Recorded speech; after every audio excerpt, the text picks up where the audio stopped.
Good evening, traders and potential traders. This is Nuke coming at you from Day Trading with Nuke. Surprise, that's the channel you clicked on.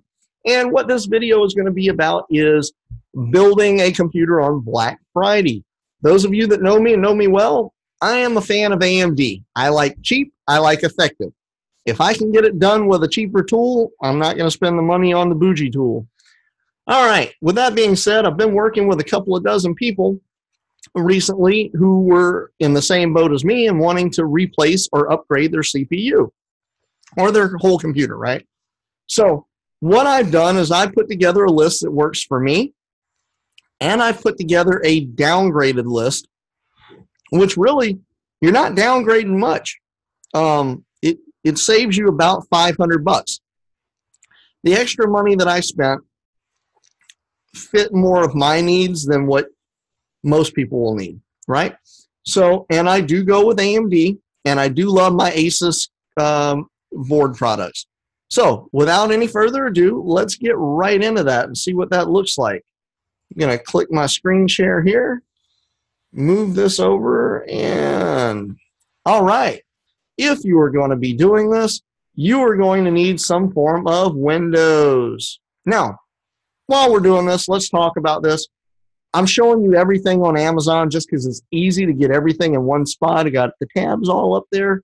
I'm not endorsing Amazon. I'm not getting paid by any of these products or producers or whatnot, but I stand behind my builds, and my builds don't change very much.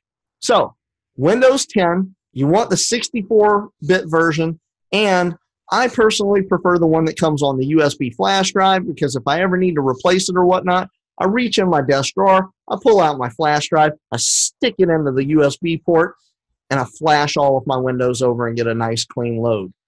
Now, you can get a cheaper version for about $10 less, but you got to make your own boot drive. I don't want to deal with that. Next up, and we're going to do this all in order of the things that you need, which, power supply. Sorry, guys. What's important to you, okay? 80 plus was a rating that came out a while back. Most of them are going to be 80 plus standard now. The difference you're going to see is in the colors behind it. You're going to have standard, you're going to have bronze, gold, and platinum. This particular one is 850 watts. That's where I like to stay. It's plenty enough power, and even if this thing is working at a reduced capacity, it's still about double of what I actually need to run under most situations for the cards and the internal components that I run. So I will never be short of power. Guys, I never skimp in the power department because everything inside your case depends on this. And it's just like, you know, if you had a power surge or inconsistency, that's where you can fry other components. Don't skimp. Of all the places you could be, don't skimp. But I like the fact that it's fully modular. The difference between these color ratings is going to be how efficiently it creates this 850 watts of DC power from your wall outlet, which is 115 volts AC. Over the course of 2 years, 5 years, 10 years, maybe more, that's where these platinum versus the gold versus the bronze versus the silver are going to pay off in the energy savings on the long run. So I usually spend the money. This is not a bad deal at all. $100 gets you a really good power supply. You don't want to go much cheaper, guys. Next up, your case. You've got to have a case. I'm going to attach the link at the very end. Oh, God, that sounds bad. I got the hiccups and the burps. I'm going to attach the case at the end of this video. I'm going to attach the video of the review of this case done by Gamers Nexus and Linus Tech Tips. And I'll give you the short and skinny of what I like. The two big radiators up front, 200 millimeter, they run slower. They pull in just as much air, but they do it a lot quieter. I love all of this mesh up front, okay? Throw a little bit of pantyhose over that, and it makes for a great dust filter. Keeps the dust out of the inside of the computer. Moving to the inside of the computer, this fan at the rear of the case, that fan is 140 millimeter. The cheaper computers, or cheaper version of this one even, comes with a 120 millimeter fan. and the slot is for 120. So you can't put a bigger one if you wanted to. This allows you to get more airflow pulled out of the back of the case. Now, if you notice here on the left side, which could be right up in here, these vertical slots allow me to mount a graphics processor vertically. I like that because I like to be able to see through this window, and I keep this right here beside my desk at all times as a little flashlight, and just poke my head under there and see, all right, are my fans spinning? Are they spinning at the right speed? What are some other things I like about this? If you don't choose to mount your card vertically, most of the graphics cards these days are getting pretty heavy, and if you notice, they sag. This thing comes with an integrated mount to flip up so that graphics card doesn't sag. It has something to rest on, and it's adjustable vertically. Comes thrown in there. Comes with like customizable water loop mounts, so you can use your own water mounts or make your own water cooling system. If you look here, it says total of 9 covers, but all of these extra covers basically help you to manage your cable routing, right? If appearances are important to you, you can really clean this case up nicely. On the inside of the case, like I said, I really like it. It's even got this cutout behind the motherboard. And I love the fact that all of the fan mounts, you have standoffs where you've got air clearance between the fan and the grills. It makes it easier for cleaning, but it makes it much better for the airflow. Do the research on the case yourself. You can see right here through this panel. So even this backside, you can put some LED illumination in there, some more RGB colors. You can make it look really cool, guys. Really cool. So just some thoughts. I really like this. It's clean. All right. You got to have a place to park your cooler anyway. And this one is big enough across the top to mount any type of water cooler you wanted basically on the market. So we covered Windows, got to have it. Power supply, got to have it. And PCU case. You can get a case as cheap as $40. You do what you want. I didn't pay $224. I think they're robbing you. I got mine for $169, which is still a little on the high side. But for $169, it's a hell of a case. For $224, I'm feeling ripped off. Now, I liked it. You find what you like. Next up, you know what? I'll just come here. This is the CPU that I bought, the Ryzen 7 27. Actually, I didn't buy the X. I just bought the 2700, which was this one for $249. The difference between these two is this one comes overclocked out of the box, but both of them are unlocked processors. Meaning, if your motherboard has the capabilities of doing the overclocking, then there's no need for this. You can get just as much speed. It's the same processor. It's just if you buy a cheap motherboard without overclocking capability, this is a better value. Now, the difference between this one and this one, which the only reason I did not buy this one, it's basically the exact same processor. This is 6 cores. The one I bought is 8 cores. 8 cores, 6 cores. Guys, my current computer is 6 cores, and whether I'm trading, running video in the backgrounds, doing some editing, most of the time I never get above about 40 to 50% CPU usage. Even on a 10-year-old computer or CPU, it was stamped 2009. It's an AMD 1090T and running a Asus Crosshair motherboard. I still don't max out that CPU. Most of the bottlenecks you guys are having with a slower running computer, it's not caused by the CPU. Now, that being said, this comes factory standard running 3.6 gigahertz. This runs factory 3.6 gigahertz. This can be overclocked to 4.2 quite easily. If you have your own overclocking software, which you will with the motherboards I recommend, you can get 4.4, 4.6 out of this relatively easily. Or you spend the extra money for the X models and it comes out of the box at 4.1. Let's see. With the better motherboard, overclocks to 4.2, possibly up to 4.6. With a cheap motherboard, 4.1. I'm going to save the money and go with this. The consumer versus the other rating on this, I'll attach that too so you can see it. 136% more widely accepted as a good value. I'll send that to you. So if you are in my shoes where you're doing a bunch of video processing in the background and other background tasks where I wanted the 8 cores, I would have gotten this. Also, if I could have got it at this price, I would have got it. At the time I hit the go button, this particular one was running 2 and some change. It wasn't as good of a look as this. In hindsight, if I could have bought it at the time at the 185, I probably would have, right? Even though the extra cores would help me, I still think this is a way better deal. Next up, motherboards. Don't want to beat it to death? This one comes with Wi-Fi, the best Wi-Fi on the market. You're not going to pay and get faster Wi-Fi. I have this Wi-Fi set up in an independent, what is it called? Internet graphic, no. It's an IC card.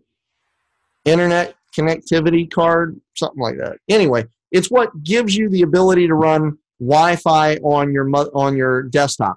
And I had to put it in through one of these PCI Express cards. So on this motherboard, I won't have to. What else do I like about this thing? Comes with the Ryzen 2 technology. That's going to be the Zen Plus architecture, not Zen 2. 7th generation, yada, yada, yada. Dual NVMe M.2. That's going to be important. Why? M.2, plain M.2, runs at a limitation of SATA connectivity, which is 550 megabytes per second. NVMe M.2 can run up to the PCI Express plus its multiplier speed, which for me on this motherboard configuration means 3,500 megabytes per second. Now let's put this in perspective for you that know hard drives, right? A fast Seagate FireCuda, which we're going to get to, I added one of those in here. FireCuda hard drive is going to turn at a speed of 7,200 RPMs and read-write at about 6 gigabytes per second. And it's going to have a 64 megabytes cache. The bigger Barracuda drives at 7,200 RPM are going to have 256 gigs cache. But what's important is read-write speed of 6 gigabytes. 6 gigabytes. The SATA connection is limited to 550 megabytes. So you're topping out based on the SATA connectivity. This NVMe M.2 is going to allow it to run at 3,500 megabytes per second. Significantly faster, guys. Significantly. Now, aside from that, the differences between this and the other board is going to be about $100 in price. The Wi-Fi adapter cost, to have the same Wi-Fi adapter that's in here, which I have in this computer that I'm using now, it runs $107. $107. So you subtract $107 from this, and you get this basically. Looks a little bit different, but it's a very comparable motherboard. Okay? Oh, let me show you that real quick too, guys. That's one of the things I absolutely loved about this. I've got too many cables, right? Because of I've got 4 34-inch ultra wides. I got a 24-inch 1080p. I've got the microphone, the webcam. I've got a USB hub. I got the speakers. I got tons of wires. I really like how this puts all of my USB ports in one spot. I have external buttons to flash my BIOS, to clear my CMOS, and I can flash my BIOS here by just plugging in a thumb drive. My Wi-Fi adapters are solidly mounted already, and I've got all of my audio. It's a very neat, easy cable management thing. Is that going to make or break you? I don't know, probably not. But for me, having that better cable management really helps me out, guys. So this is not a bad option, not at all. Where's the back of it? Yeah, we'll get to it. There we go. You'll have to put your own shield on it, which it comes with it. And it looks like you've got, I don't know, we'll have to read it, but you've got plenty enough connectors. They're just not all quite grouped in the same manner. But it is a very flexible board. It's got great components on it, and it offers you 90% of what I got on my board. Look at this. Ryzen 2 firmware, which is basically your Zen 2 or Zen Plus architecture, and it has NVMe 2.0, which I think this one only has one. The board I chose had two, and you get the USB 3.1 on the front panel. It comes with 5-way optimization. That's your overclocking software. And it delivers your RGB controls and stuff, and control for your pumps and all of that. That's stuff you don't have to buy in the future if you want to do custom water cooling, custom lighting. You don't have to buy it. It's included on the board. Safe slot technology. It's got more material there where you mount your graphics card in the PCIe slot. And that, with the weight of the board, it gives it more support, so it's less likely to cause a breakage there. RGB lighting, and it's got the sound card and all included. Overall, it's a hell of a solid board. And if you didn't need the Wi-Fi, you're hardwiring it in, which we all recommend. I'm hardwired in, and I have the Wi-Fi. Why? If I lose one or the other, it's a redundancy. Okay? And I like the Wi-Fi because in my desk drawer, I keep my mobile hotspot on during trading hours. So if power crashes, my uninterrupted power supply kicks on, my computer doesn't shut down for about 30 to 45 minutes, and that mobile hotspot is always running. If the house power goes out, so does the Wi-Fi. That one always running, my computer instantly switches over. All right, enough beating that horse. RAM. Some of the guys cheap out and they get a little cheaper on the RAM. Okay, you could save $5, $15 on RAM. I don't recommend anything less than 16 gigs in today's environment. And the industry standard is 2400. But if you notice, these two motherboards support RAM up to 3600. Just because they say they support it doesn't mean the technology is out to get it yet. To get 3600 megahertz RAM for 16 gigs, you double this price. It's $250 right now. So I want to make sure that I can overclock this RAM and get up to that 3000 megahertz. If not, what the hell good is 3600? I'm just paying for an extra number that I can't use.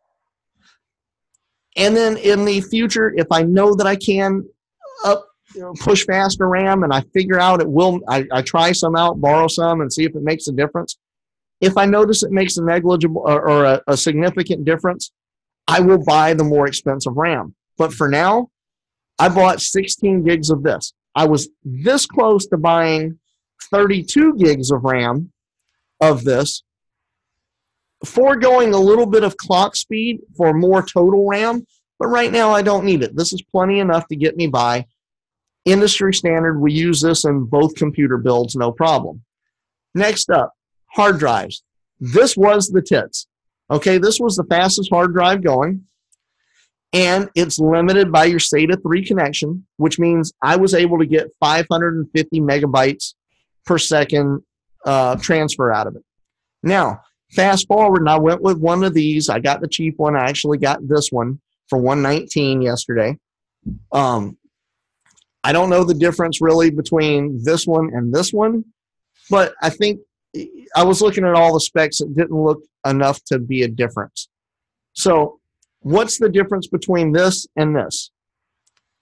Given the same capacity, let's say both of them are 500 gigabytes, is this stick runs on the M.2, but it's the NVMe, which is non-volatile memory express, in a PCIe Express slot on the M.2 architecture. Now, this will run up to the speed at which your PCIe Express card multiplies it, which in the case of the motherboards we're using, 3,500 megabytes per second. 3,500. Up to recently, the fastest thing you could get runs at 550.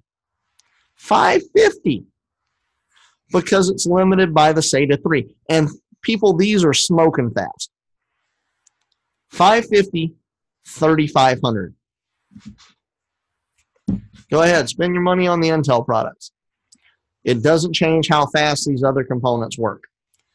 Next up, I wanted to put some extra storage in there. So just in case I change my mind, I'll order while they're cheap. Stand by. Nope, they're quiet now. All right. I got the 2 terabyte FireCuda gaming SSD. This is a 7,200 RPM SATA connected mechanical hard drive, but it also has a solid state portion to it where it functions like a solid state drive. So if you wanted to get fast and cheap, it's got enough room on here to mount your Windows and other programs that need to be accessed quickly. Still has 64 megabytes of cache, and you can get it for $79. This will run as fast as what you can run this in. For the most part, it's just the amount of stuff that can be stored on the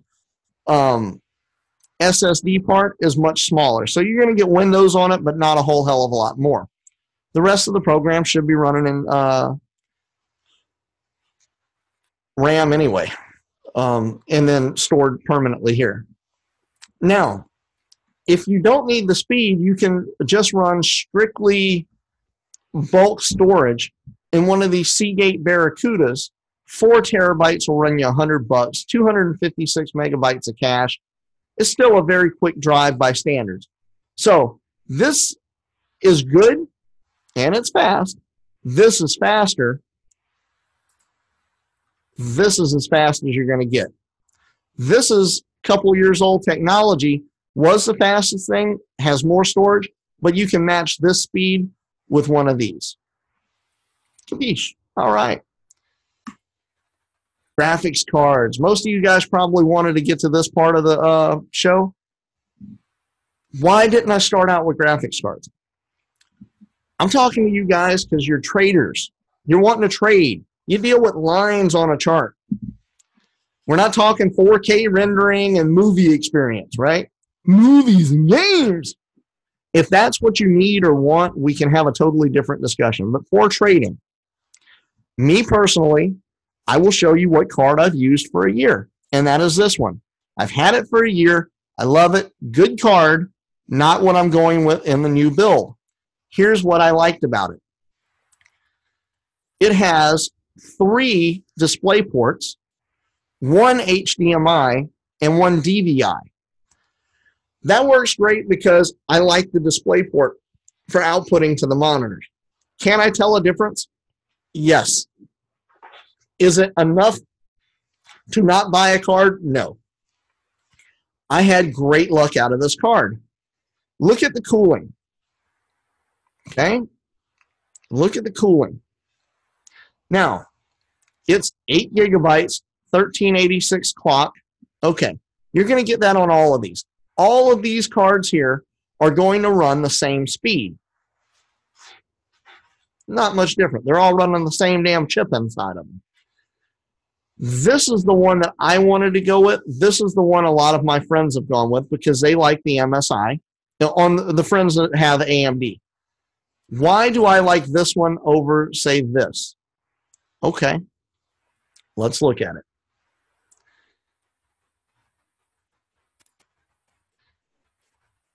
All right, you see this really thick aluminum area? It's got probably 40 to 60% more fin area. The heat pipes might not be any thicker, but the fins are bigger. It has 3 fans instead of 2. Does that change anything about the chip or how fast it will run? No, does not. It will run slightly cooler. Cooler means longer longevity, less heat damage. That's why I want this one. And it does come with the RGB effect, so it's going to look good. And I do mount them vertically, so it's going to be very appealing. So for the price difference that I'm going to pay, it's definitely worth it for me to go this route. Now, let's look at that other option. Here's the MSI card. Not a bad card, not bad-mouthing it. A lot of good things to say about this. It's an excellent product by any standards. But the amount of thin surface that you have is gravely different. I'm all about keeping these things cool. So for me, for the difference in the way this thing looks, it's got nicer fans. I actually like the fans on this more. But compared to the Asus one, I think hands down, Asus has got it. Just my 2 cents. All right. What else do we got? If you needed to go cheaper, okay, this runs $246. Could you save a little money? Go with a 4 gigabyte card on the RX 560. Guess what? It's the same chip. The same computer chip is in both cards. This card is a little cheaper at, well, it's not even showing the price. Maybe they sold out. Earlier, this card was running at $203 on the high side and $163 on the low side. So maximum savings of $83, cheaper savings of $43. And look at the fan you're getting.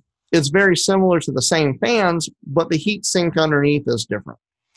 Other than that, the other takeaway from this that I'm not going, or I don't like, come on, where are you at? There we go, is it has 1 display port, 1 HDMI, 1 DVI. If you're only running 2 monitors, save some money. You can get away with this card for trading. If you're like me and you're running like 4 or 5 monitors, you can't do it on 1 card. So that's where you need to consider this card, right? Is not so much that it's so much more powerful, but it's connectivity. I can easily connect 5 monitors on this, and it will run them like a rape date.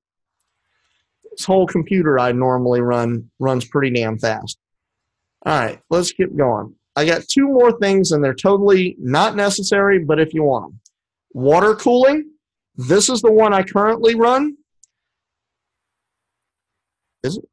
Yeah, it's the H115. And this has 240 millimeter fans. And then I have also run this one in the past. This is going to be going into this computer, which is going to be the wife's computer now. And I'll take the bigger one to put on the new one because the chip might run a little hotter.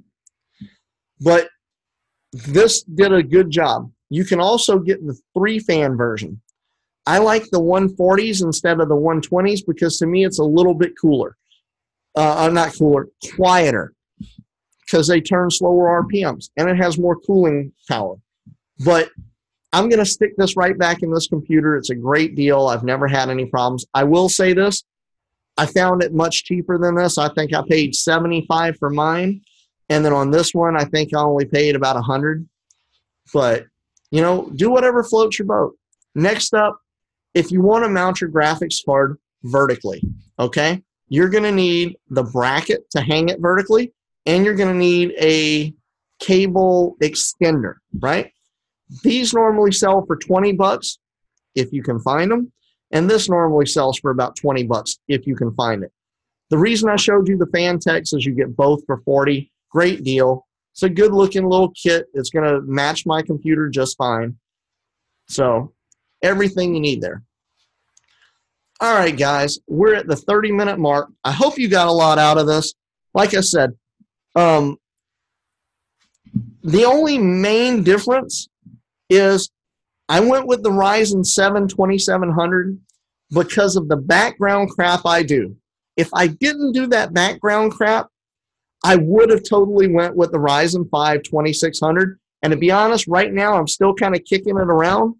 If I don't want to return that son of a bitch and get me the Ryzen 5 instead. Honestly, I'm still kicking it around because I'll be able to get the same clock speed out of them, and that's really what's going to make the difference. 6 cores versus 8 cores. I want the Ryzen 7, but maybe, you know, the more I thought about it, I might just go back and just get the Ryzen 5, take that $100 I saved, and put that into the RAM, add $30 to it, and now I've doubled my RAM. So I'll see, that might be the way I actually end up going. Other thing is, if you go to the lower motherboard, you still get just about all the features and save $100, maybe a little more. The video card, I wouldn't skimp out there. And then after that, if you don't need the other bells and whistles, my recommendation is the Samsung 970 EVO in 500 gigabytes, and then add whatever storage you need on top of that down the road. So right there, you've got a bang-up system for $968. Is that cheap? No, I'm not telling you it's cheap, but it's affordable. That's sub-$1,000 computer, which is just over the price you're going to pay for a bottom shelf, off-the-shelf computer at Best Buy or Fry's or any number, Walmart, pick a spot, right? You're going to pay about $650 for their bottom barrel computers, and it's junk with shitty parts. They're selling you the chip. They're selling you the gigs of RAM, but you don't know what speed that RAM runs at, and you don't know who made the motherboard. And that's the kind of shit that actually makes your computer run fast, not i5 or i7 or Ryzen 5, Ryzen 7. You really got to get into the nitty gritty when you're buying this stuff, guys, because there's a lot of bullshit advertising. We're living in the 21st century. Shit, we might be in the 22nd. I'd never know, right? The point being, where we've progressed to these days, marketing is everything. And they will sell you a turd polished up and tell you it's a black diamond if you let them. Know your shit. Get what you're paying for. That's why I build this build. It's quality. I can back it up. Will it run? Benchmarks. I know I'm going to get some hate mail. Send it. I love it. Thank you. Appreciate the time you spent to write me. Our Intel guys are going to do some hating. Some of the guys are going to say, oh, my technical information is wrong. Okay. Send me the link so I can figure out what's wrong. But I've done this stuff enough to know what works for me. You guys that have traded alongside of me for a while now, y'all never hear me bitching about my computer running too slow. And this son of a bitch has a 2009 stamp on the case. It says 2009. And I still run circles around most of the guys that are buying brand new computers and coming in here and trading with us day after day. Why? It ain't because my shit's fancy. But what I will tell you is the motherboard is the basis of everything. That's your city infrastructure to the way your computer works. And you got to have matched sets. You know, everything's going to be dependent upon the sizes of the highways on that motherboard. So if you've got tiny highways, you can't push as much down through it. So spending a little extra money to get the better highway and infrastructure on the front end has paid off years and years and years. Most guys I know can't even tell you what a 2010 computer was like. 2009, sorry. I'm still using one today, kicking ass and taking names because all of the parts matched. And I've had, you know, a few months ago, the sound card started going funky on it. I can run headphones and not need it. But if I wanted to switch between headphones and stereo and or speakers, right, it was becoming an ass pain. I spent $40 on a sound card in 10 years. I'm on my second graphics card. Why? I wanted an upgrade because I wanted to run more monitors. I gave my old graphics card to my friend We got out of the military together. We do everything. We're great buds. I built his computer for him last year on a Ryzen 3 chip, and fastest computer he's ever had. He just went out and spent over $1,000 on a computer this year because he was like, man, thanks for the one you built me. It was fast. I'm going to go get something faster. He had it about a week, and he was like, God damn, you built something cheaper, and it's still faster than the one I just bought. And this one's newer. Yeah, because they sold you shit. And they polished it up like a turd and sold it as a diamond. Anyway, he's running my old graphics card. Otherwise, that 8-year-old, 10-year-old graphics card would still be plenty enough. And I might have been able to run 4 monitors. I know I couldn't run 5. Yeah, I got all my fingers still. Thank God. Let's see. Hard drives, you know. I don't need all these hard drives. I might return a couple of them. But I will tell you this, with the motherboard capabilities, the one drive that's not going back is that Samsung 970. Other than that, guys, you know, it's a solid build. If you got something better, let me hear it. But on the cheap side, getting all the speed out of it, lacking a little bit on the storage capacity, but who doesn't sign shit up and store it on the cloud nowadays anyway? For under $1,000, this is going to be a banging build. And that's where my money's going to go. So, that being said, guys, I hope this helped you out. I'm going to include the links at the end so you can watch some videos, understand this technology for yourself. And I hope this helps you if you are thinking about making a computer upgrade on Cyber Monday. Gives you something to think about and chew on. Hit me up. Send me the comments. Send it via Twitter. Send it on the YouTube comments. Whatever, guys. It's a lot longer for me to get back to you on the YouTube comments. Twitter's a lot easier. And or Discord, Nuke, is it the pound or the star? But Nuke at 5239 or pound 5239. Send it. Let's talk. Let's chat. Maybe I can get you on the right track. If I can't, if you know more than I do, great. I'm happy for you. You tell me something I don't know. I'd love to hear it. But I hope this is helping you guys. Let me know in the comments section if this is the kind of content you'd like to see. And happy Thanksgiving, guys. Hope you enjoyed the week. Enjoy the rest of your weekend. And if you're going to be building that computer, you got a day or two left to think about it and then push them buttons because you don't want to be caught like I did with the case and have them sell out and then jack up the price. Peace.